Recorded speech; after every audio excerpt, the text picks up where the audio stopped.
right, so first order of business, we'll call this meeting to order, City of Wilmington Clean Energy Advisory Committee. We have some members on Zoom, so we'll be doing a roll call. In person first, Richard Smith present. Let's call out people's names. Okay, sure. PJ Klein, PJ Klein present. John Sullivan, John Sullivan present. Phyllis Goodson, Phyllis Goodson present. Andrea Bennett. Andrea Bennett present. All right, have enough for quorum. We have our attendance taken care of. Is there any discussion or comments for the last month's meeting minutes? Not hearing any. Meeting minutes are approved. Move on to the first order of business, which is a review of the scope of work for energy efficiency audits for municipal facilities. Just as a refresher for everyone, last month we voted on a motion to direct city staff to create a scope of work for doing some energy efficiency audits for all the municipal facilities, with the purposes of identifying energy efficiency measures that can be taken. So I'll turn that over to David, and he can give us some more details on that. Thanks, Rich. Are you guys able to see my screen with the scope of work displaying? Yes. Yeah, I can. Yep. Great. We just, wanted to, put together the scope of work for looking at energy efficiency audits for our facilities. This initial draft we kept pretty, I would say, base, just in order to, be able to expand or implement any additional comments or areas that you guys might see us wanting to include within the scope. And just keep in mind that this is, something that we would probably need to include in the next budget cycle. So trying to get this ironed out now so that we can begin to incorporate it for next year's budget. We currently don't have the funding available to perhaps pay for the scope of work currently, but if we get something together and get it submitted with good arguments to include it in next year's budget, it'll be an area that we can push forward on. So we included this to be kind of follow the ASHRAE guidelines in regard to energy efficiency audits. Scope of work, based on some examples I got from colleagues around the state, and just really, trying to cover the highlights in regard to the types of data collection we would like to see at the facilities. What would be included within the on-site inspection process, including looking at possibility of installing solar on top of any of our municipal facilities, as well as just what we want to see in the analysis and reporting process. So the guidelines for ASHRAE level 2 audits are pretty well understood within the industry and what it should include. But we feel this kind of baseline scope of work would capture all of the points that we would want to see as our municipal facilities would be analyzed for energy efficiency opportunities. David, two questions. Sure. One is, did we use the Energy Star treasure hunt? Somebody sitting in the waiting room for the Teams message for our meeting. Yeah. Did we use the Energy Star treasure hunt for office building document that I had circulated several months ago? probably a year now ago. Did you guys use that as a resource? And then the second thing is, I understand using ASHRAE, but why not LEED certification as a template? Well, I think lead references back to the ASHRAE guidelines for energy efficiency audits. So, they typically reference back to industry best standards. So, I'll definitely go back and read through the USGBC guidelines for what they recommend and what they refer to. I mean, should we pick a handful of buildings and say those buildings we want to get LEED certified silver, and explain that to our city council, and then we'll explain what it is and what it takes to get to LEED certification to support the need for doing these audits? I think maybe, Dave, if you want to give a little bit of context to not to get ahead of ourselves, but to the process that was just undertaken with the park maintenance facility regarding the LEED certification, that might kind of, fill in if we don't have the funds available to certify a new construction facility as LEED silver, we won't have the funds available to go back and retroactively do other buildings as well. We're going to talk about that now. Just maybe just the relevant part. Yeah, so related to our latest bid for the parks maintenance facility, we've kind of talked about that facility upcoming in this committee before. Related to funding the construction of that facility, technically it did not have to comply with the sustainable building policy because it was funded and started long before the policy was actually put in place. We did start that project with the intent that it would be LEED silver certified. All of the contract documents require the contractor to go through the process of documenting and following all the LEED certification requirements. However, in order to get it funded and started, one of the things that was not going to be pursued is the actual consulting fees needed and application fees needed to get it LEED certified. However, all the benefits of it being LEED certified will be realized. The other thing that we were able to kind of value engineer out of the work is that the contractor that was the lowest responsive and responsible bidder has done LEED certification on buildings many, many times. So there was a requirement that they have a separate consultant as a part of their project, and that cost was value engineered out, so they don't have to hire a separate consultant. We feel like they're capable of doing it themselves. So PJ, the reason I asked Dave to elaborate on that a little bit is just because my personal feeling would be if the funds are not available to LEED certify a building that is going to be that we're doing start to finish as new construction and is designed as LEED certified, so that we're fairly confident it'll be a smooth process. I don't know that those funds would be available to retro certify a building. And so making that ask, I don't know, is as impactful. Well, we should tie that LEED certification though to our objective of reducing our becoming energy efficiency, like doing the energy efficiency work.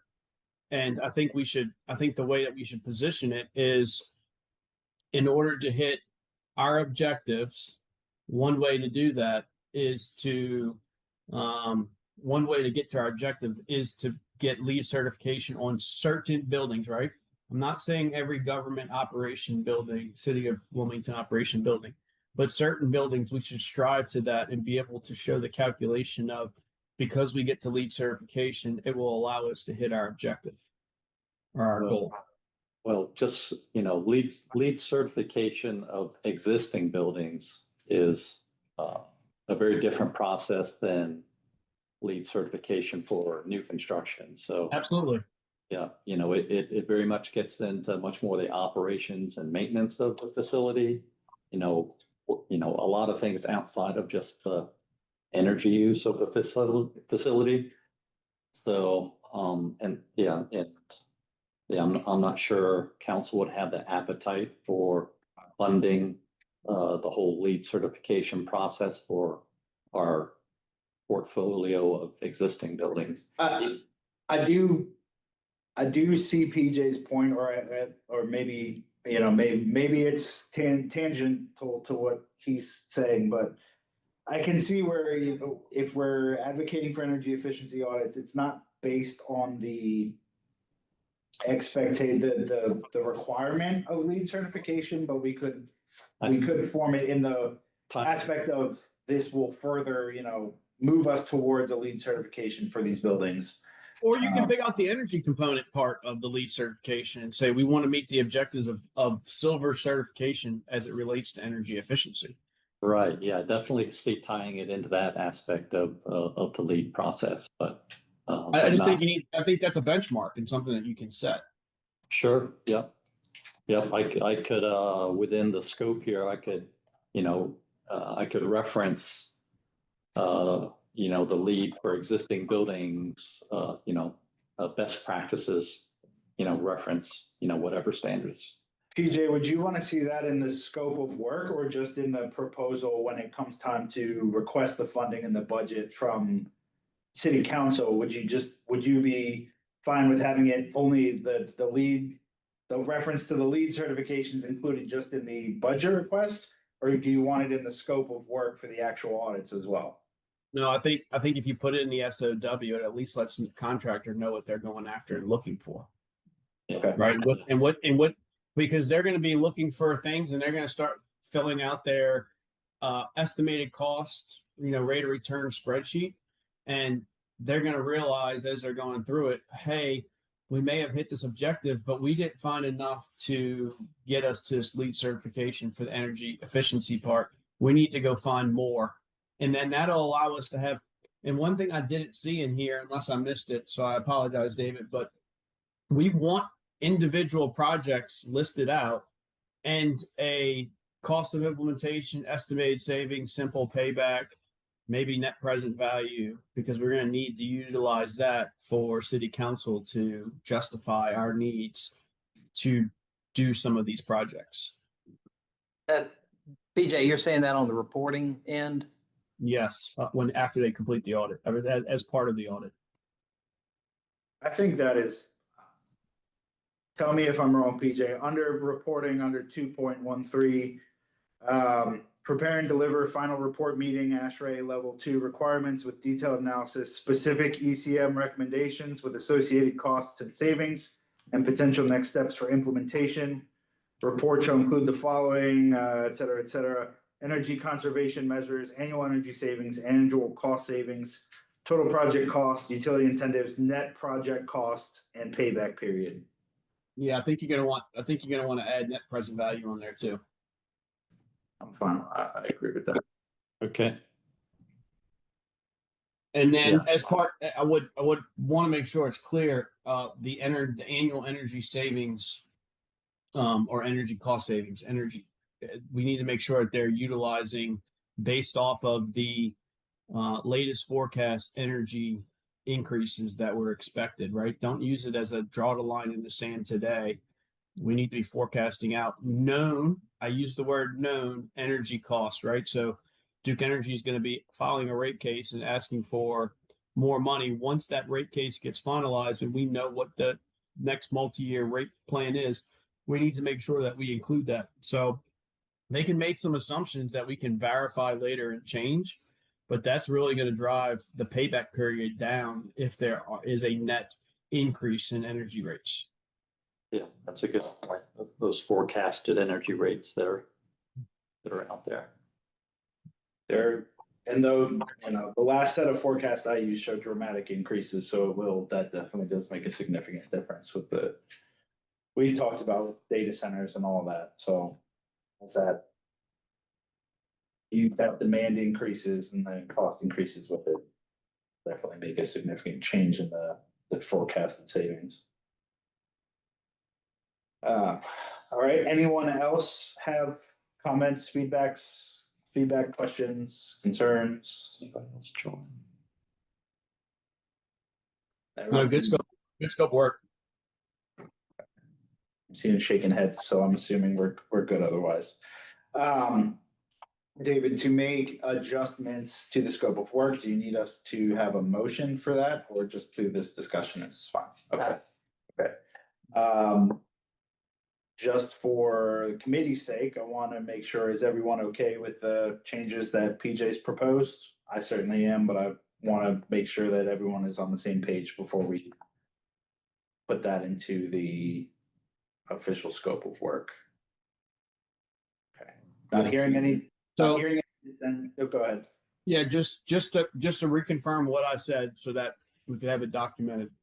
I believe we should look at the Energy Star treasure hunt document for buildings. I can send that again to you, David, and see if there's any nuggets in there that'll be helpful for this audit.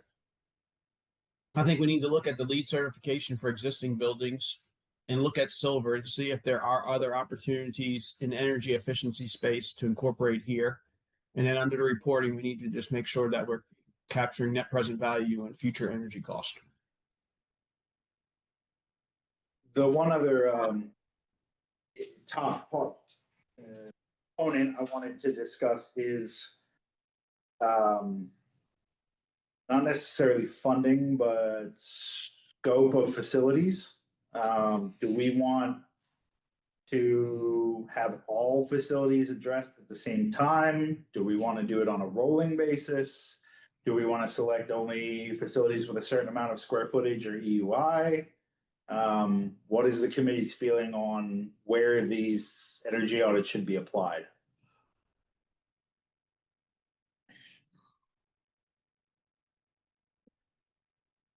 It seems like ideally on every facility, but depending on, what gets budgeted, you might have to prioritize.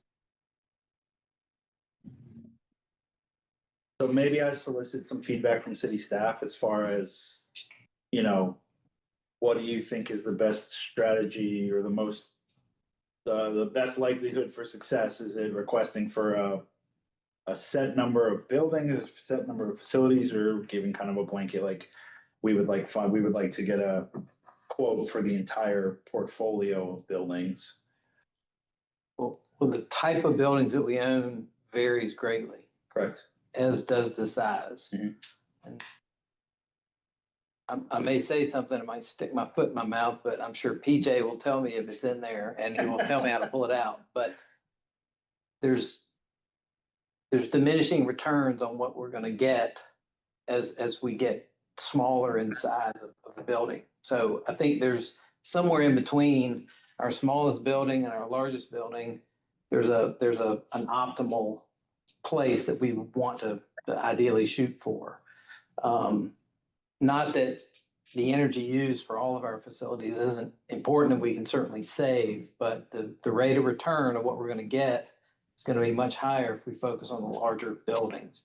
And I would say if we segment that to, a certain number of buildings per year, we might need to do a little research and come back to y'all, just say what we think we can accomplish. Sure. They might do it by the square footage, these types of consultants, that's the way they may price it. I'm not exactly sure, but we can research that and provide that information to you. I don't think it requires y'all to do anything. I mean, we can just continue to have this conversation and let the scope evolve. I don't think it requires us to act on anything. We can just do that research and keep you informed. That's your thoughts on that, PJ? Yeah, I mean, a small building that has very little load, to spend $100 to save $100 is probably not worth it. But I think as you look at the projects, when we start doing, I would start on your biggest energy usage building, regardless of the square footage.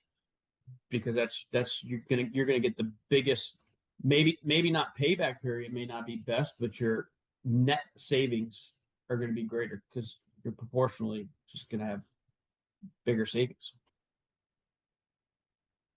But I mean, I think we talked about this before, Dave, before, if I'm not mistaken, is that the police headquarters is probably one of our biggest energy users now. Skyline Yeah, Center is yeah. probably number one. Number, but yeah, it's number two. yeah, and those are two buildings you want to look at. Yeah. Yeah, that's obviously where our greatest opportunities lie in making some, kind of dramatic decreases in energy use. So David, you mentioned, kind of at best, looking at this for the next fiscal year, the next budget request. If we were to say that we wanted to try and include this in the next budget request, when would we have to have something finalized by to be able to submit it with the budget? Budgets get submitted by January 31st. Okay.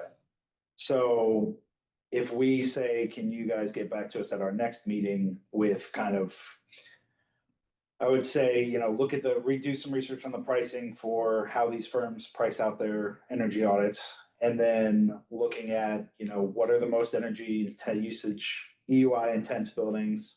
What are the largest, heaviest users? And maybe give us your suggestions or your preferences on Which facility? what facilities you think should Sure. warrant this, and we can discuss that at the next meeting. Sounds good. We could, We won't have any trouble meeting that schedule Okay, by January 31st. So Okay. just reassuring you. okay, good. all right. Any other comments before we move on to item number 2? Not hearing any. Okay, we'll move on to item number 2. This is a review of the updates to Duke Energy's 2025 resource plan, filed with the Utility Commission on October 1st. So I will let David kind of give us a rundown on what the new updates for that are and the changes that are expected with it. Yeah, just to continually inform the committee here in regard to, one of our areas that we continue to mention to City Council is our opportunities for advocacy at the federal, state, local level. So just trying to continually inform y'all of, what's happening with Duke Energy and their filings with the Utility Commission. They just filed their most recent resource plan back in October, as Rich mentioned. And obviously there's some kind of key takeaways, I think. I provided the whole filing in the agenda document, just in case y'all want to do some more in-depth reading and details on it. But I think I took some notes on it as I was reading through it, and some of the key takeaways that I had was Duke is continuing to project further increases in electricity demand. I think there was actually kind of what they're looking at all the way out through 2040. In the past 10 years, there's been, some fairly steady growth in demand, but that's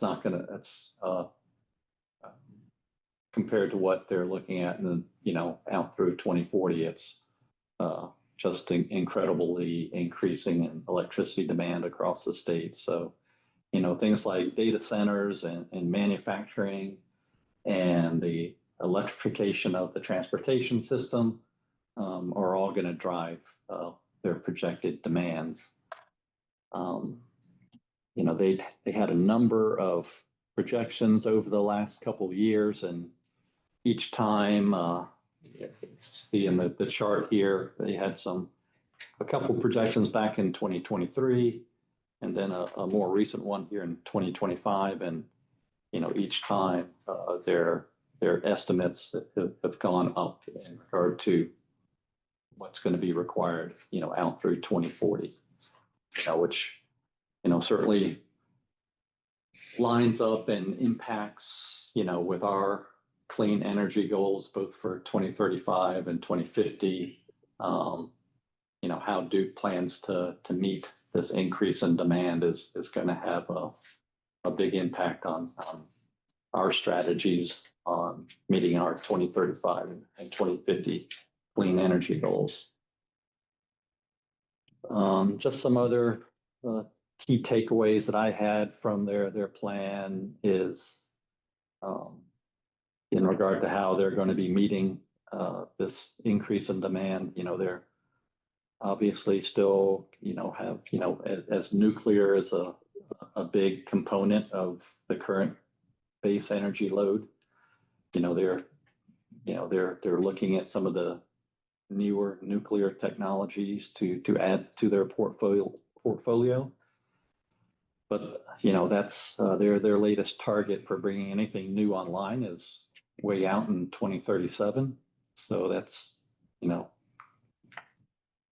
quite a ways down the road before anything like that. It's probably going to be something like the small modular reactors that we've mentioned in the past. All of that's quite a ways out. So obviously that's new technology that they're trying to implement. They also had pushed retiring about 3 of their coal plants further out. They were going to retire these coal plants by 2035, but as they're looking at this increase in electricity demand, they're delaying those coal plant retirements out until 2040.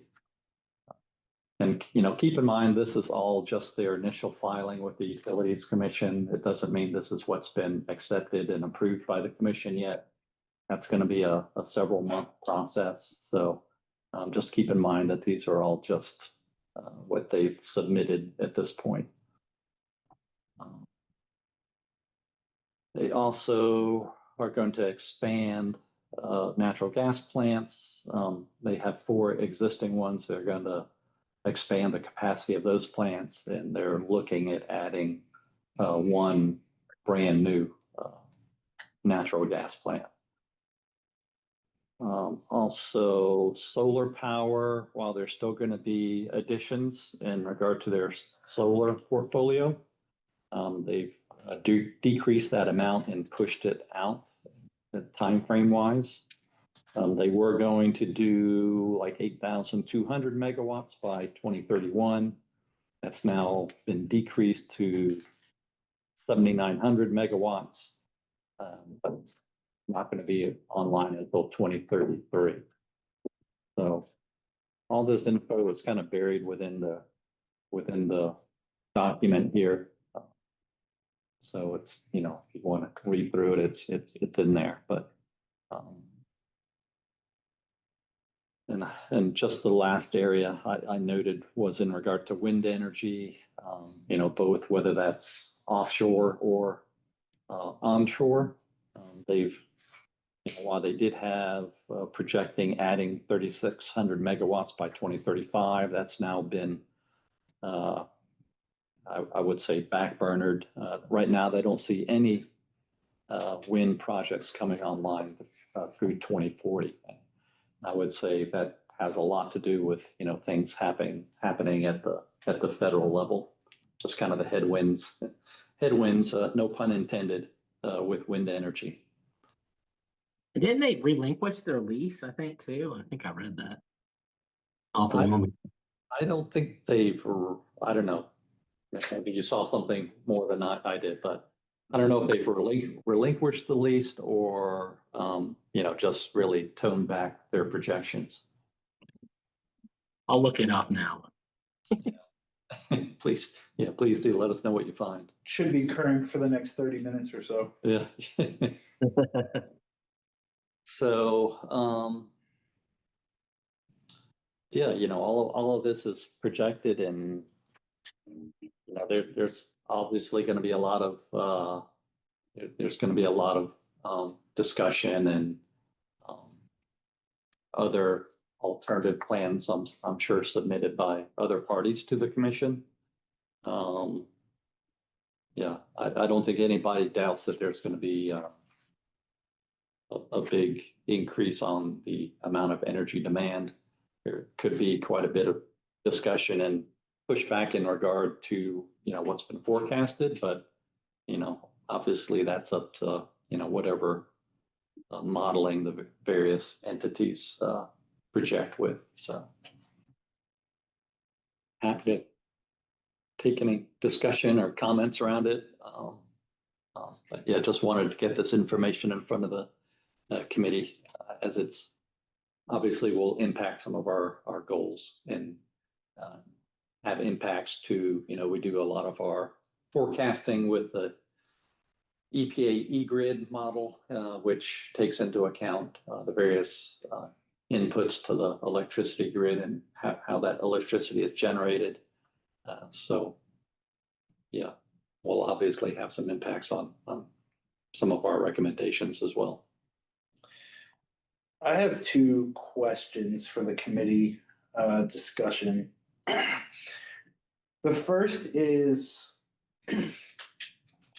I wonder if the committee sees a usefulness in recommending that we provide regular updates, summary updates to the resource plan to city council. So the resource plan comes out.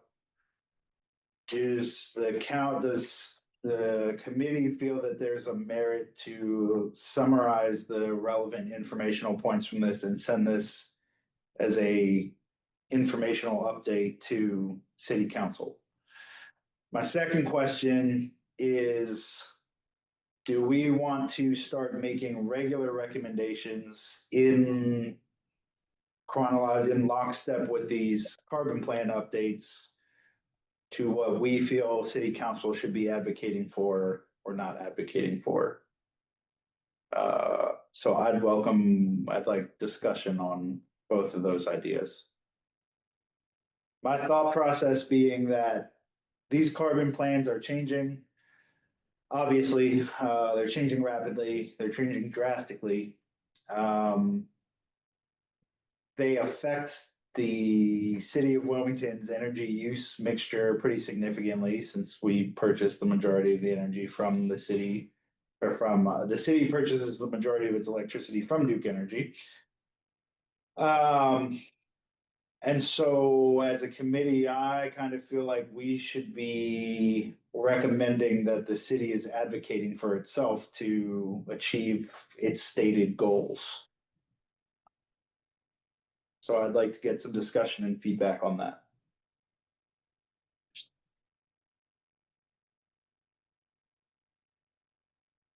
Anybody? Yeah, actually, I mean, I think there's nothing wrong with us summarizing and highlighting this and sending this to them on a regular basis. I mean, in my conversations with any of the city council members at different times, you know, they have a lot of different things going on, and just more opportunity to get this information in front of them is a benefit. They always seem very interested, though, sometimes it's the biggest noise in front of you gets your attention, but there's nothing wrong, I think, with us continuing to provide this type of information, or maybe do it on a more regular basis for them.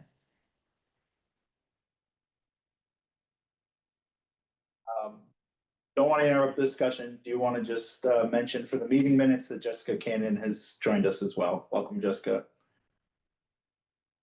Thank you. I didn't just join in case anybody missed it. I got here like 3 minutes late, but good to see you. No problem. Glad to have you on the roll. Thanks, Phyllis, for that feedback. I appreciate that. Anyone else? I would agree with what Phyllis said. I think, a periodic one-sheeter is easy for them to kind of get more information, more facile reading about it. Long yearly reports sometimes get ignored, but I think we talked about this a little bit before on a prior meeting.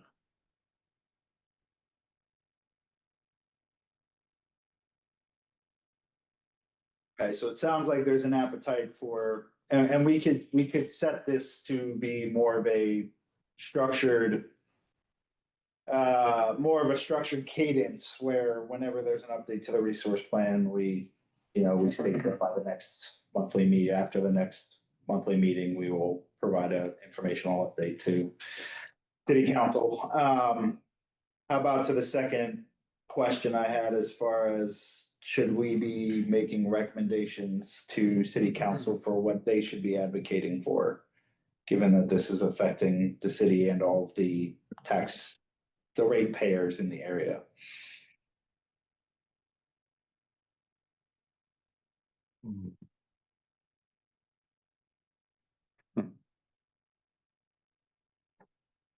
The participation's great. I love it. I'm trying to think. Obviously it's gonna, Duke is forecasting some significant rate increases over the next, 10 years. Which is not only gonna impact residents to the area, but, our budget that we use for, paying all of our utility bills as well. And, one of you guys often see all of the, buildings and their EUI and everything that I provide on a, when I'm showing, where do we get our biggest bang for the buck? But actually our biggest energy user in our portfolio of accounts, and in one of the utility rates that's going to be impacted the most are the street lighting and signal accounts. Those are in a totally different rate structure that you guys don't usually see. So what we pay for all of our street lights across the city is kind of dwarfs all of our certainly dwarfs what we pay for this facility here, the Skyline Center. So that's a big impact of the city as well. Those increased rates that are going to be impacting all of our street lights and signals across the city. So Rich, what I'm over here pondering, I don't have a good answer, is providing city council with a Cliff Notes version of what the filing is, and then showing them what actually gets approved is probably helpful. I don't know what we do in between. Yeah, because PJ, see when the utility commission has to make a ruling on this by what, like December, January sometime? That's 270 days. Oh, wow. So it's down a ways. Yeah. So there's going to be a lot of back and forth and arguments to the utility commission before anything is finalized. So The other thought that I just offered to you as well is to drafting a summary of information is good, but we can also incorporate communication with our legislative affairs folks to help have specifically Kara guide us or provide guidance to you about how to go about doing that, knowing the environment. I mean, that's her job, is to know the environment. So just putting that out there to complicate the matter further. Yeah, understood. Because my kind of feeling on this is that, just to be blunt with this, we all know that this update to the carbon plan, increases the amount of fossil fuels and decreases the amount of renewables that they've planned on, and they've already passed the Senate bill removing the interim target. And my personal feeling is part of this committee's charter directive is to make recommendations to move the city to clean energy, to 100% clean energy eventually. And if we're not advocating for that or recommending to city council that they're advocating against measures that are actively working against that target, I'm not entirely sure that we're fulfilling our directive. Now, I'm fully aware that we need to balance that city council needs to balance, not just a 100% renewable, clean energy at all costs, and then we have to factor in costs to ratepayers. And you know, the citizens living in the city of Wilmington and other issues, but I think as part of this committee, like, I question if we're not if we're not advocating for them to advocate for clean energy, what is it that we're doing? Yeah. I don't know if city staff, Dave and David, I don't know if you guys have an opinion on that, and I certainly would like the opinion of the other members of the committee, but that's kind of where I'm sitting with this. And Dave, you have always been given us guidance as far as like what our mandate is and kind of what our bounds are. And so if I'm out of line with that, you please tell me, but. I think you're squarely on the line. Okay. But I think it's just a matter of, we have expertise on staff, not in this room, that can help us come up with the best message based on the environment that we're in, that Sure. might resonate More with whichever legislative. maybe it won't advance it as much as we want. Maybe it won't advance it at all. I mean, we don't have control over that, but trying to develop whatever that message is so that it resonates and has impact, I think that's important. So I would offer that as a suggestion. I appreciate that. Well, and we've had council members come and join, sit in on the committee and have said right here to the committee, get stuff in front of us that Right. is important, so. Right. This, the 1-page summary, memo 1 of anticipated 3 that will lead us to the final plan, or, something like that. I think that'd be great. That's not difficult. I will say, next week, actually, I'm going up to Cary for our North Carolina Cities Initiative meeting. And one of the things on the agenda, and actually there's a presentation on it, is the carbon plan here and steps the cities initiative as a whole, which is other local governments from around the state. What can we take as a group to Recommend. have a shared voice from cities across the state. So I'll keep y'all informed of any decisions and actions that committee's going to take. Not committee, but collective, I would say. One recall on the ruling date. I believe Yeah. it's 270 days where they have to finish rate case hearings. I'm not really sure, but looking online, reading real quick, the Utilities Commission is required by law, assuming Duke filed this on October 1st, which is stamped right there. He did file on October 1st. The North Carolina Utilities Commission is required to make a decision by December 31st, 2026. Yeah. Okay, so next year. Yeah. 13. You know if they can move forward with things prior to getting approval, like purchasing land, going through permitting processes, buying equipment? Because I know a lot of the gas turbine, like building those, takes time to get all the required materials. And I think if every state's kind of going after more gas turbines, it will be kind of a supply chain issue. Just curious. Anyone knows? So in a typical rate case, Duke Energy is allowed to put rates in effect before their portion of the rates. You can do 100% or they could do a portion, but they can put rates in effect prior to the Utilities Commission ruling, but they're put under bonds with penalties if say they collect 8% and the Utilities Commission approves for 6%, then you pay a penalty. I don't know how that is applicable in this carbon plan, whether they can spend money before approval.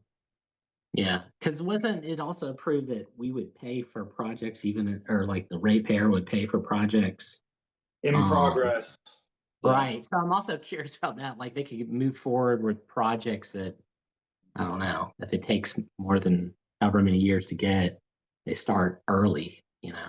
But From my understanding of um, the piece of legislation, from my understanding is that Duke is able to move forward with the project, increase rate, request a rate increase based on that project. And if approved, then the ratepayers are paying for it, whether the project gets built or not. Is my understanding. Now, again, like to PJ's point, I'm not sure how the carbon plan factors into that part, but from my understanding, it's just kind of, they can request it. If the utility commission approves it, then it goes into effect. Is there any feedback from anyone else on making recommendations to city council as far as advocacy goes to further the clean energy initiative? Well, I have, I've always talked about how if we have a menu of options in front of us and a low hanging fruit, low investment set of items we can work on, a medium investment, more moderate difficulty, and then the most expensive, the most difficult, expensive actions we can take to reduce our footprint and be as aggressive as we can. I feel like if you have a menu of options that the staff can generate and that we can kind of kick around, and that, if we don't ask for it, the city council isn't going to vote on it. And I know nobody on the staff wants to get in trouble by, telling us about rainbows and elephants, or rainbows and, unicorns that we can have as a city to make us more green. But I do think at some point we need to be a little more aggressive about what is on the menu. Right now we're looking at the fleet study. We're talking about doing a future efficiency study, but I feel like we should be a little more aggressive, and we can't really generate that because we're not on staff. So I don't know. I feel like this is the place where if the city council is going to hear about big, ambitious plans to be more green in our city, I feel like we need to be a little more aggressive. We're kind of spinning our wheels a little bit on this committee. Maybe that's just me. I know at the CFPUA, they have dedicated staff time towards, they have a complete inventory of their greenhouse, footprint. They monitor it and report on it every year. They've got a set of options. They've gotten a small grant to study the possibility of solar arrays. So they're doing it in-house, and they're being pretty aggressive about it. But that was because the full board asked them to be, and because we set up a committee specifically on sustainability. So I feel like we need to kick it up to the next level, especially since they're changing their tunes at the state and the federal level so much. That's just my sort of 30,000 foot view. I don't know. Maybe it's just me. No, that's good input, Jessica. We appreciate it. So my general feeling from the feedback I've gotten is that no one is necessarily opposed to us making recommendations or advocating to the city council that they should be advocating for themselves. I guess my next question would be, what does that look like? So how do we generate the information and recommendations that we want to put in front of city council? I think from the first part where we're talking about informational updates based on the carbon plan, I think the easiest way to do that is, David gives us talking points. He gives us a summary to begin with. Like, that's what we started this action item with, was his summary of, I think that's a good starting place, and we can make comments and suggestions from that, and then we can provide that to city council as an update with these carbon plans. The more difficult question to me is, how do we agree on what recommendations we would like to make to city council as far as their advocacy goes, relating to the carbon plan? yeah. Yeah, I mean, I kind of agree, because other than like a memo or something, what can we get out of it? Like that we disagree with certain things, like, or what do you see else they could do other than have some memo written or? Well, and we can, I'm not as concerned about that. That is a matter, in my opinion, that's a matter for city council and for legal affairs as far as how they want to advocate for that at the legislative level. My more initial concern is not the right word, but like my more initial focus is on how do we get those priorities and those recommendations, like what do we make that look like to give to them? So in my mind, it can be a memo, it can be a one pager, it can be a white paper with recommendations, it can be a motion with recommendations. But I'm more want to talk about how we as a group bring those issues to the group and then how we agree on them. You know, like David and myself and whoever we can write these, review the plan, jot down our thoughts and bring it to the committee, but it's a matter of, I want us to have a way for our each member to have their opinions brought to the table and then for us to come to a consensus on what we're going to recommend that city council do. Andrea, you have your hand up. I do. And I hate to say something and then drop, but I have to run for a work meeting. Anytime I'm looking to do this exact sort of thing in other avenues, I think building that base level consensus, like you're talking about, is really step one. And so I think kind of bringing it back to our clean energy goals have always been as a percentage. And so I think that what we can call to is that with the current forecast increasing, like that it's going to be a bigger cliff that we have to get to in order to still reach those goals. So I think just highlighting the change in not even in scope, but like the change in volume based on what we're seeing from this report and saying that, like, yes, this has always been the goal, but like we're raising to you now that based on current projections, the overall effort is going to be larger. As a result, we are going to be bringing more aggressive, options to you to look at. I don't think that we need to have them all at the same time as we are building the consensus and the understanding of it, but I think raising the problem and getting those initial questions asked, because it could be that we bring this forward or this, one pager, as I think Jessica recommended, which I love the idea of like a memo of like, hey, we have access to this information. It raised a lot of alarms on our side of the house.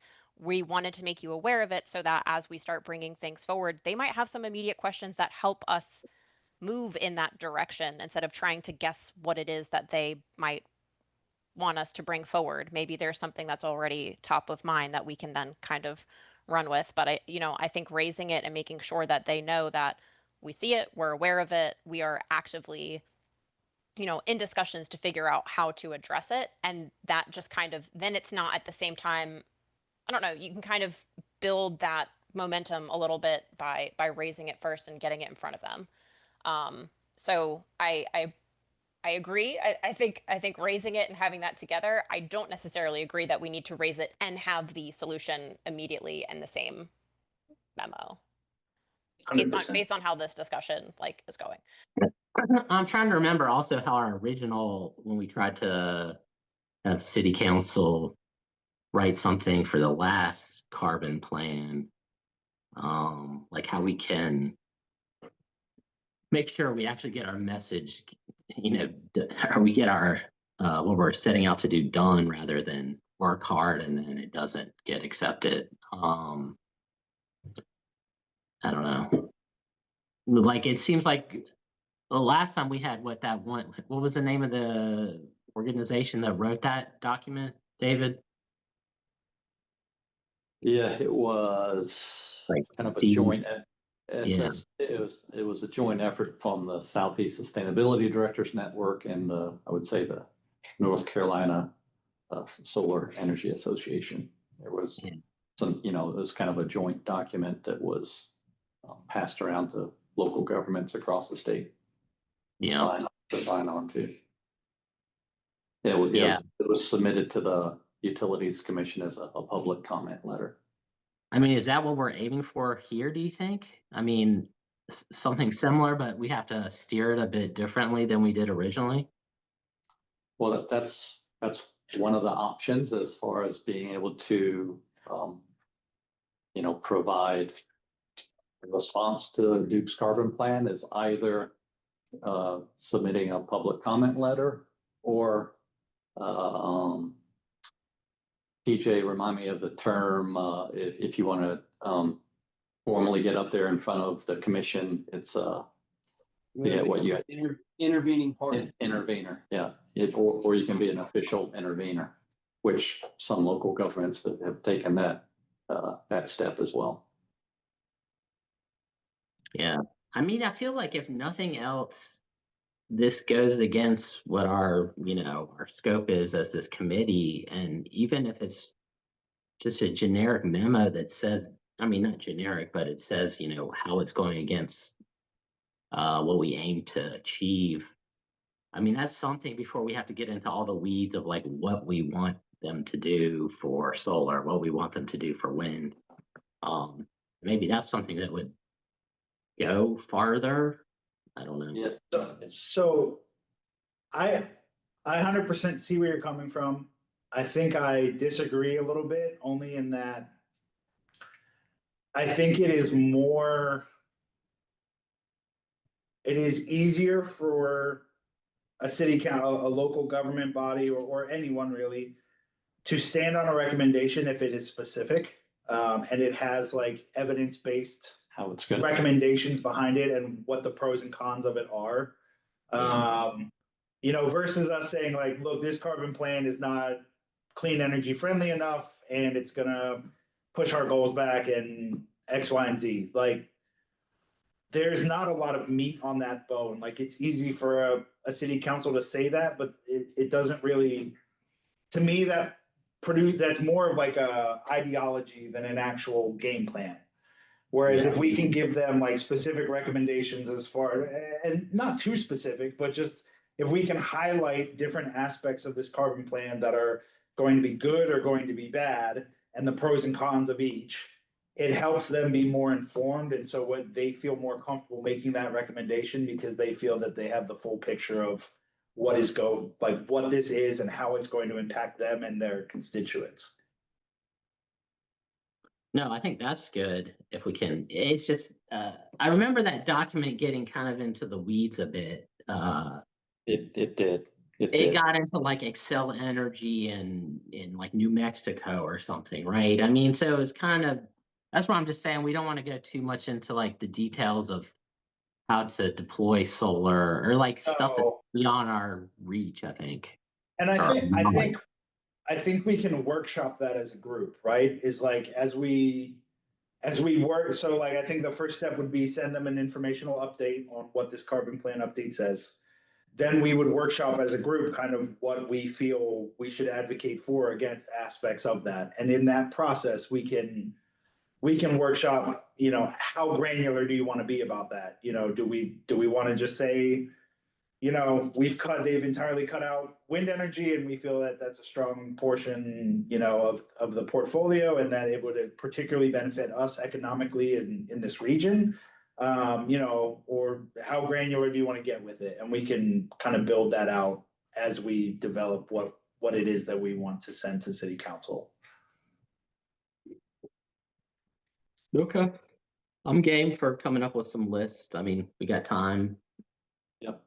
Can I add a couple of things for context here? Please do. One is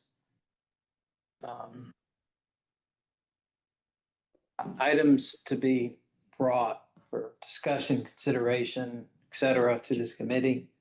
I would just remind everyone, I know Phyllis and Jessica, you weren't part of the original task force, but I know Sean, PJ, and I think Valjean wasn't, but Andre. just remind everyone that the original task force report had a whole bunch of recommendations in it. And at any given time, we can open up that report and bring one of those items up as a topic for conversation and see where it goes. So don't forget that, because that was really the origins of forming this committee in the first place. I I'd also just say that, you know, while we have had discussions at this committee about our tracking of greenhouse gases, we've clearly kind of separated the goals that the city has for greenhouse gases from the goals for clean energy. They certainly overlap and interrelate, and you can't do one without the other kind of. But we do track greenhouse gases, and we have annual reports for the past 3 or 4 years. at least. Yeah. That's certainly available to y'all as kind of a not a sidebar, but a parallel, almost like a parallel universe that we are tracking also. Where do you last- normally report that out to the full city council? Yeah, that gets reported. Usually David reports that at the same meeting that I report our Okay. summary. Or one after. Yeah, one or the other. I don't remember seeing that. We've gotten copies of it. We'll Okay. be happy to provide that to you, Jessica. That'd be great. You should have copies for me and, from, I would say, start of the year somewhere. Should have been included. The last thing that I would just also remind, we can bring more frequent updates on the fleet electrification study that's going on. That's big. That is really big. We funded that with money from our EECBG grant. It is ongoing. The consultant is hungry. We are still currently tracking for finishing that work sometime around the March timeframe. Depending on, did we get all the data? I think we got all the data last week that they needed, that they can be off and running. And that is for the purposes of this group. That's going to provide a whole lot of things for us to consider and how to move forward. So I don't want you to lose sight of that as well. No, yeah, I appreciate that. I don't think me personally, I don't want to speak for the group. The reason I have a little bit more of a focus on the clean energy usage rather than the fleet energy usage at the moment is twofold. For the short term, we're kind of in a wait and see mode we're waiting on that report from the fleet, from the contractor. From a long-term perspective, just me personally, and this is like extremely oversimplifying it, but just in like a 30,000-foot view, the city largely has control over the fleet decisions.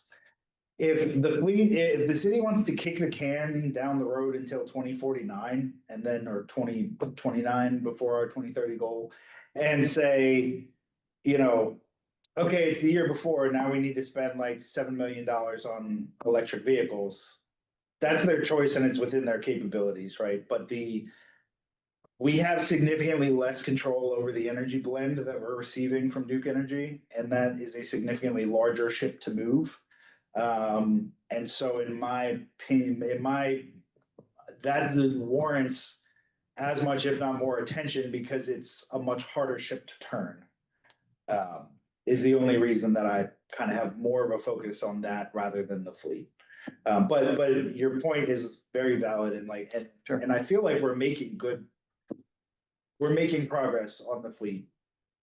And we have, like you said, we have kind of that concrete thing that we can point to as far as yes, we have movement on this. I don't necessarily feel like we have as much movement on the other side of it, where it's the advocacy and the our energy usage blend side of it.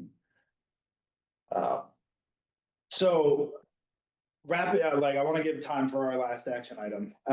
So to kind of wrap this up, my proposal would be that we ask David for the next Clean Energy Advisory Committee meeting next month, that he put together a one-page update with the summary updates of just what has changed in the carbon plan, for us to review, provide comments, approve, for him to submit as just an informational update to City Council.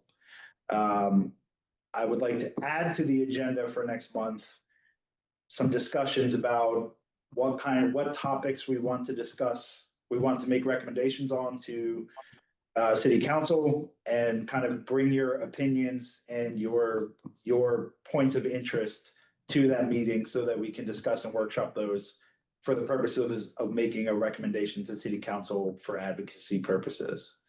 Does that sound good to everyone? Is there any discussion or feedback on that? Thoughts?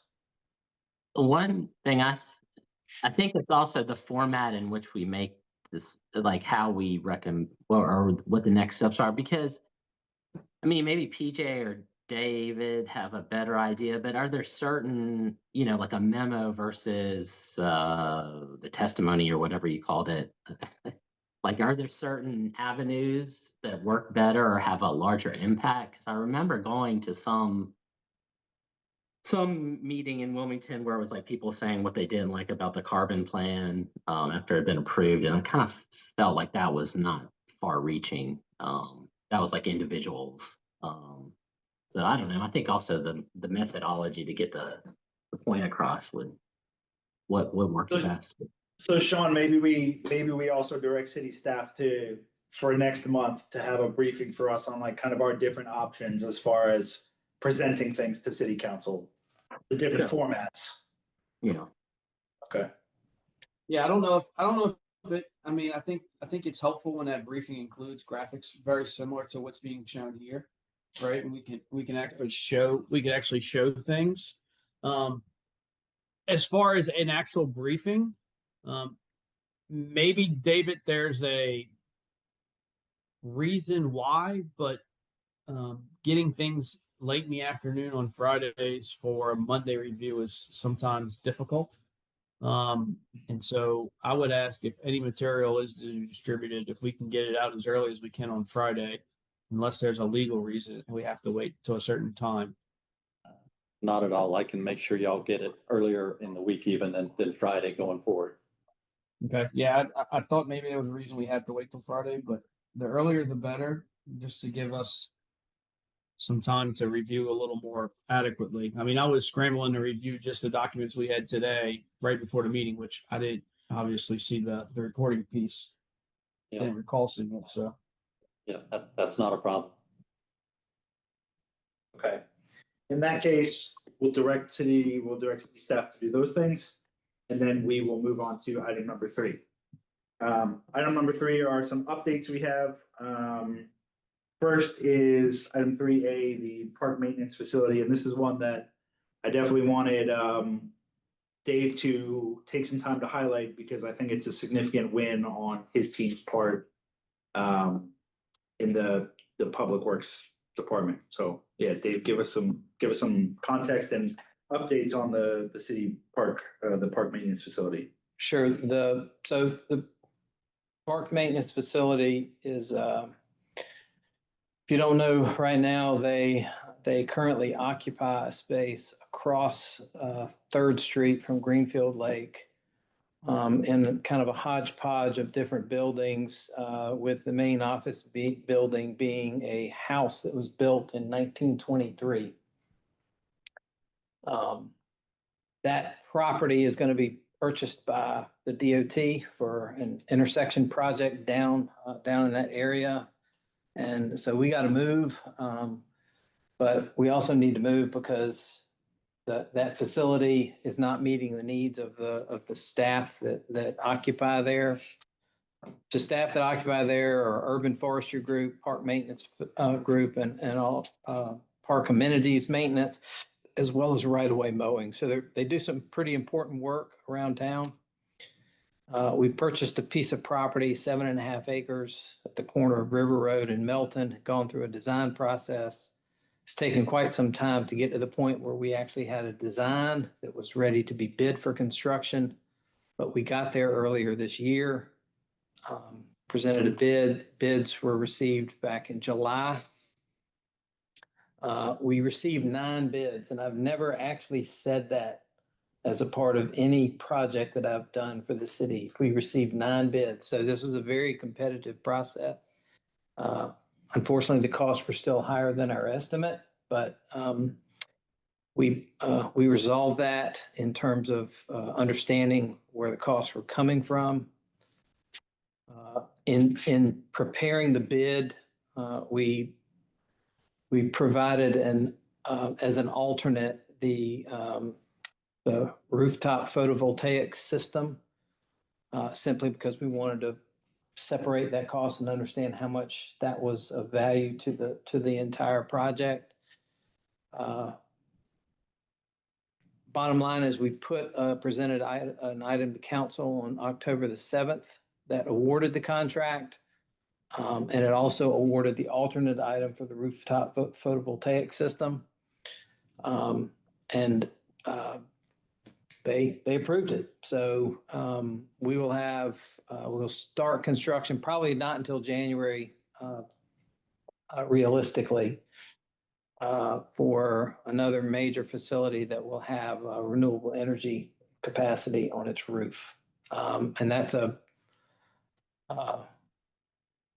I actually anticipated there might be some discussion, maybe even some pushback on the solar portion of that, but there was actually some appreciation for the fact that it was there. So happy that we reached this milestone. It's a long time coming. Yeah.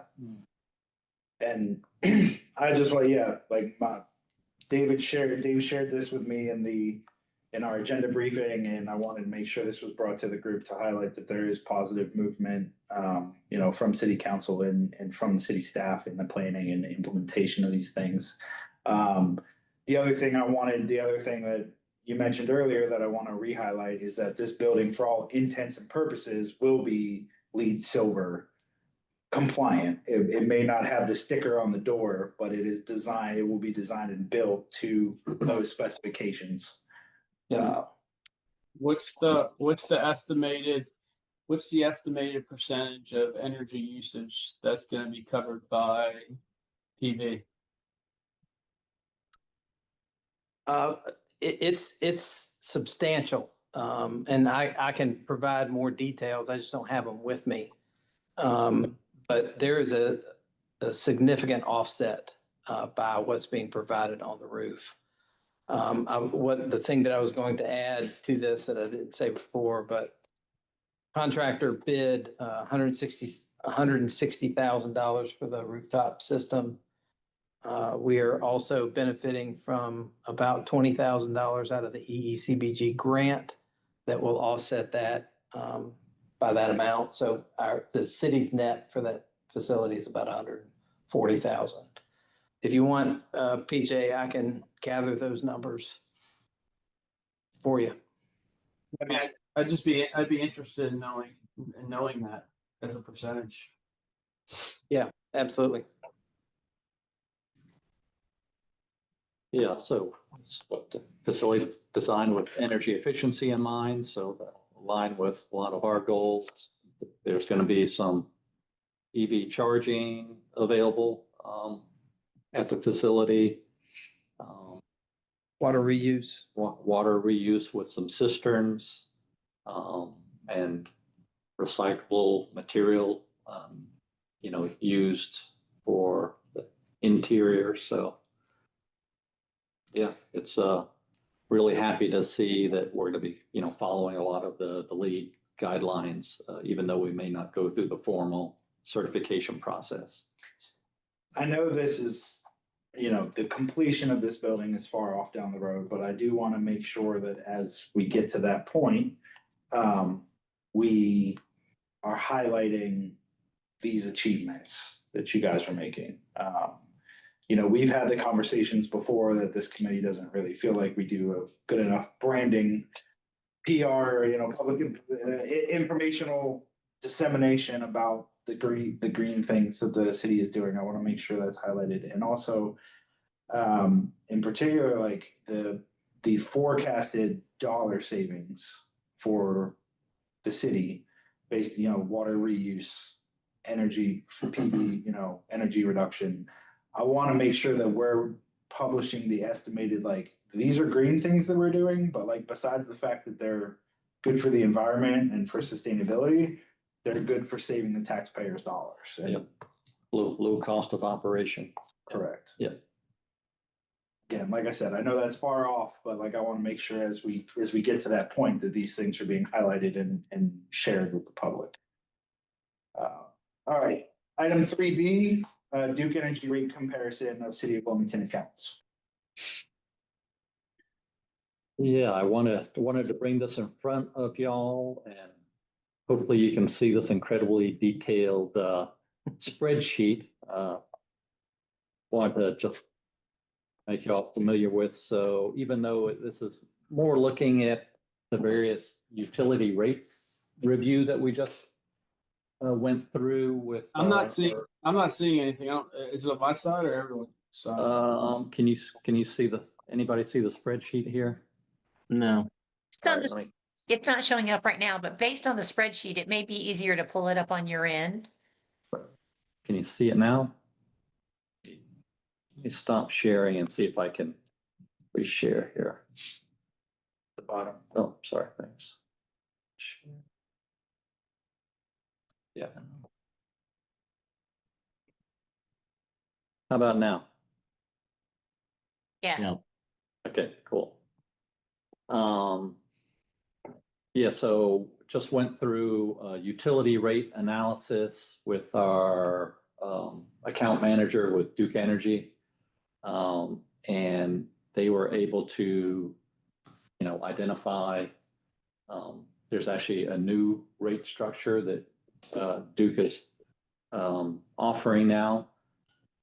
And, when I was touching on, although this primarily impacts the cost that the city is going to be paying for utilities for these facilities, it does present the opportunity for us to have some educational and discussions with our various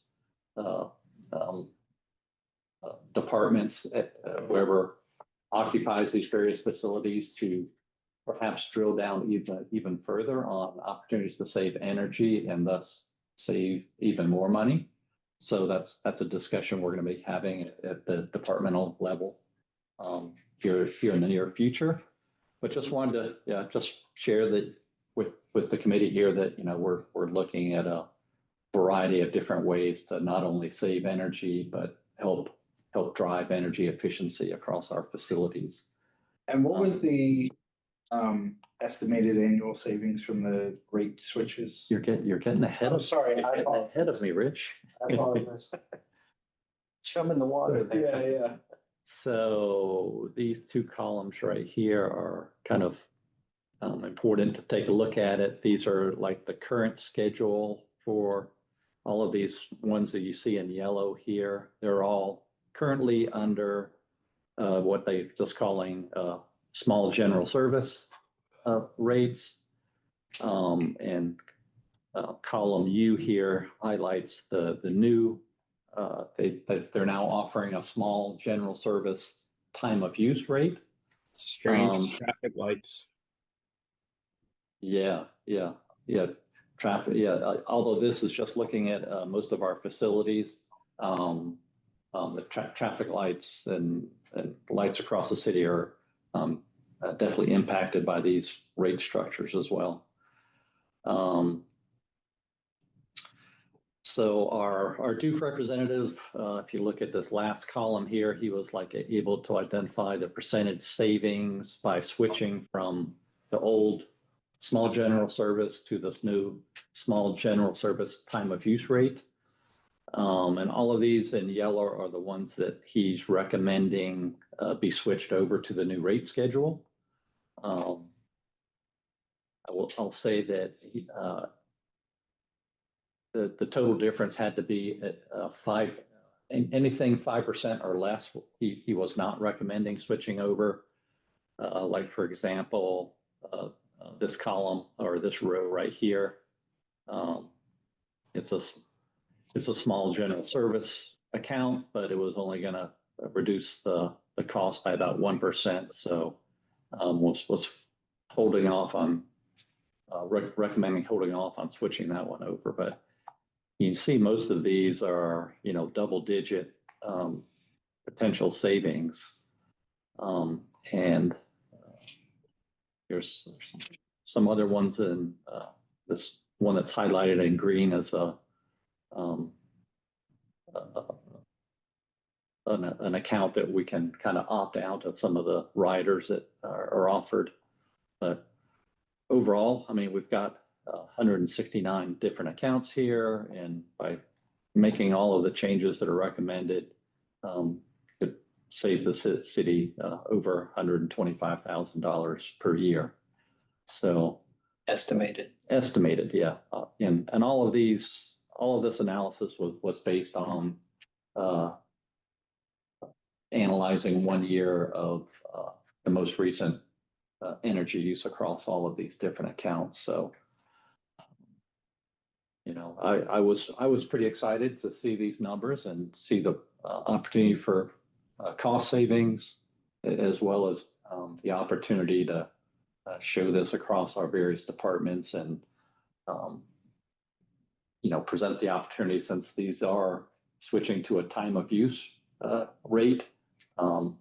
Potential for savings is even more if we can perhaps make some adjustments in some of our schedules or in some of our usage across those facilities. So, yeah. So you're a half is or glass is half full person, and unfortunately, I'm a glass is half empty person.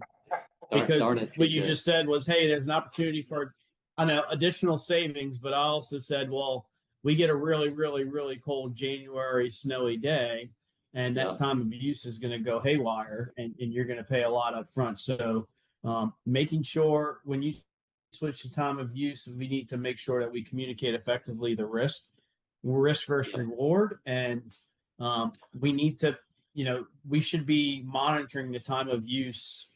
So I'm just trying to remember time of use. Time of use is not real-time pricing, so it's not RTP. Okay, so time of use is going to give you some schedules, and Duke Energy just recently changed from an on-peak to an off-peak schedule to a on-peak, off-peak in discount period. And that's when we should be doing our heating and cooling, is during those discount periods. So building management systems are super important in that case. One thing that you said earlier in the meeting that I wrote down here to come back and ask, which now is an opportune time, I believe, is I was shocked to hear that most of our energy spend in the city is on streetlights. I think what you said, or a large portion. Is there opportunities to look at some more efficiency regarding streetlights? I know we went to LEDs, but is there other things that we can be doing? And maybe it's not even energy reduction, maybe it's just bill reduction. Did you talk to Duke Energy about how we have all these streetlights, and is there some additional quantity discount available? Not specifically in this last meeting. Okay. I mean, you are right that we have converted all of our lights across the city to LED, as well as our traffic signals. That was a multi-year process that was, completed, probably, I don't know, a year or two ago now. But that's, over 8,000 streetlights across the city that were converted. So, that's another department that mostly manages those accounts. I track them, of course, but that's, falls under our. We have a whole department that's works on streetlights and signals, and of course, the timing of all of those things. So that's that's certainly an area opportunity that we could look into. I was curious, do you guys think that you could make a case for taking some of this estimated savings and reinvesting it into energy efficiency measures? So this is savings that, in my opinion, like David, you have found, like this is money that if you weren't here doing your job, then the city would have spent this money on electricity bills. We're now reducing that we're putting an extra $130,000 back into the coffers. Can some of that money be utilized towards an energy efficiency project that will then put more money back into the coffers? Bingo!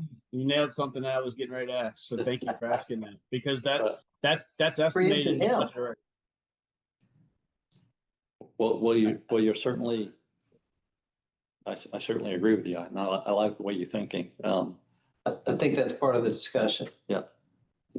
First, as Dave said, we don't want to impose this rate unbeknownst to the using departments. Mhm. That's why we need to have a discussion in the first Yep. place. Including our budget office in those discussions to see what, what we might be able to do by reinvesting this in continued energy efficiency. That's just part of the discussion, so. I think, yeah, and I think that's my feedback for you guys would just be like, when you have that discussion with the budget office, make sure that you emphasize that like this has a snowball effect, it's like the more money that we can put back into efficiency, the more money we're gonna get back out of it, and it becomes a lot easier to be self-sustaining that way. All right, we have 3 minutes left, so you want to tackle the Soul Smart program? Just a quick update. See if I share my screen again real quick.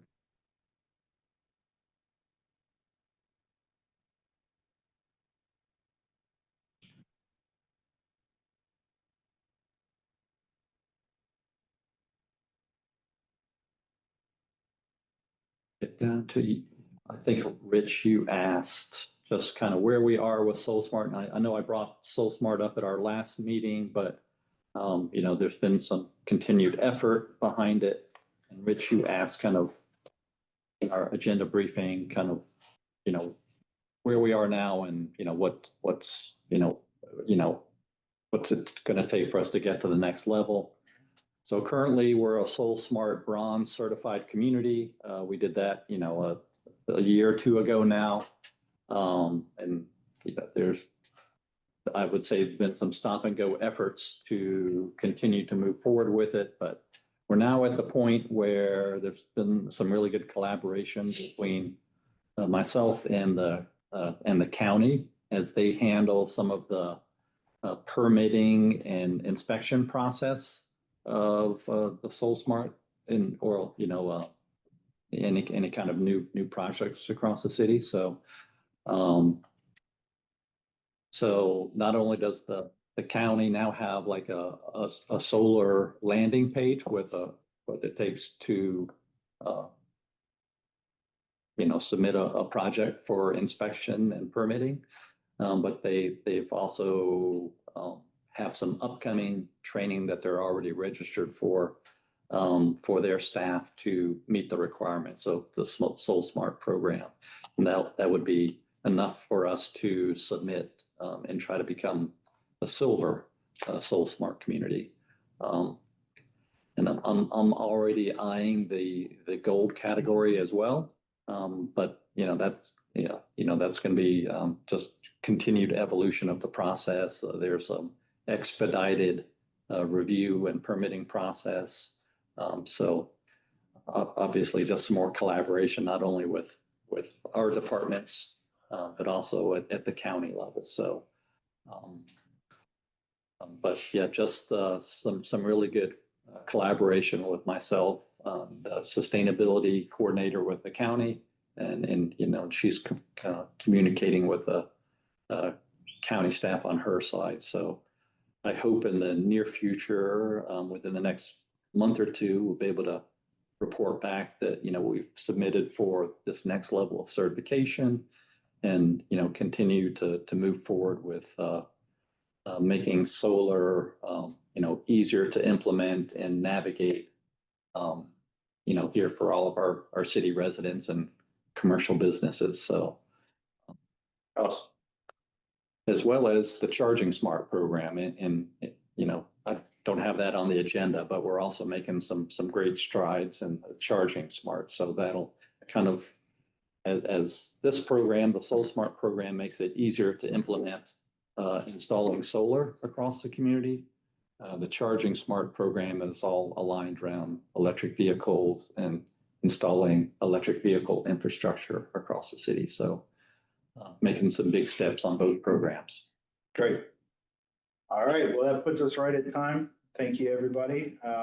Committee members, if you guys have any other items or topics for discussion you'd like to see in next month, please send them to us. And otherwise, we'll speak to you all then. I have one thought. it'd be great to get some summer, if and when we present this proposal about energy efficiency study, it'd be great to have some results from the lighting retrofit, like what money was saved, because it kind of gives a example of what energy efficiency can do and set a good stage for potentially funding that. Yeah. Absolutely. Yeah. Thanks, Sean. Yeah. All right, bye everyone. All right, talk to everyone Thank you. later. Thank you. Thank y'all. Meeting's adjourned.